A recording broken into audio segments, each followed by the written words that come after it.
Other than its relatively complex plot, Andor is a simple show. It has its ups and downs of exciting payoffs and suspense, but also at times dry storytelling and slow build-ups. For me, the show doesn't really stand out in any particular way, except in the community's reaction to it. You see, the series took on a rather dark and mature approach to storytelling, which resulted in a show that doesn't quite match up with the exciting and colorful identity that Star Wars is known for. Because of that, it's divided the community into those who thought it was a new, refreshing take on Star Wars, and those who thought it was stretched out in an overall boring show. The ones who dislike it have a fairly straightforward approach, like the show being slow and having plain storylines. And to be fair, it is a very stretched out show and at times can be very underwhelming. As much as I would like to say it being boring falls on the audience's short attention span, that's simply not a good argument. Entertainment plays a large role in filmmaking, and keeping an audience filled with interest is a critical part of entertainment. For example, if I were to make this video 40 minutes long and stretch out each topic to fit that time, no one would want to watch this video. And that's on me. No matter how well I write this video, if people aren't entertained, then they're not going to watch it. So it cannot be boring, which I hope it's not. Moving on though, likely the most looked down upon critique would be the bricks and screws criticism. On the surface, it's a pretty dumb and just kind of goofy thing to be upset about. However, I think there's some reason behind it. That being, the show doesn't feel like Star Wars. And that becomes its own debate on if something from Star Wars has to feel like Star Wars. And that's a pretty heavy argument that I'm not going to throw myself into because honestly, I haven't thought enough about it. However, I do think a lot of people presenting these arguments are coming from a place of bias.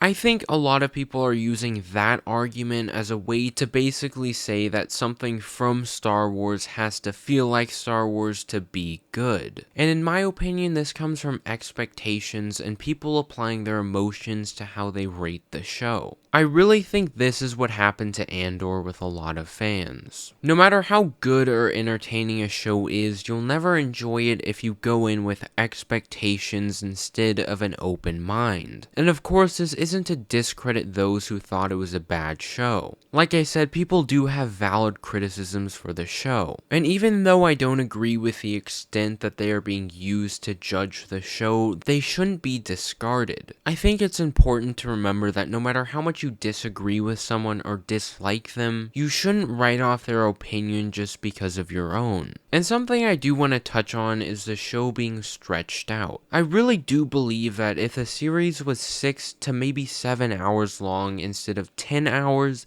it would have fixed the majority of problems. And this comes down to a very real issue that I think most people aren't focusing on. That being Disney milking these shows for money. And if you didn't already know, the reason for all these new Marvel and Star Wars shows is so viewers who subscribe for certain shows keep their subscriptions going until after the shows are finished, only for another show to come out right after. And in order to keep viewers subscribed for as long as they can, they stretch out the number of episodes per show. And I don't even think I have to explain the reasons that make this detrimental to companies like Marvel and Lucasfilm. And if this quantity over quality continues, it could mean the slow death of both franchises. Anyways though, this video is getting quite long, so I'm just gonna give my personal take on the show. Overall, I would say it really hit the wrong audience. And I personally don't think the criticisms about the show really add up to anything enough to actually proclaim it as an unacceptable or poor show. And for that reason, I do think it's underrated. However, there were still problems with the show that hopefully can be improved on the next season. And that was today's video. By the way, this video took a while to make, so if you could just take a few seconds to drop a like and subscribe, it would be greatly appreciated. Also, if you want to see more content from me, feel free to check out my Instagram. It's at DarthSnow66. With that being said, I really hope you all have a wonderful day, and as always, may the Force be with you all.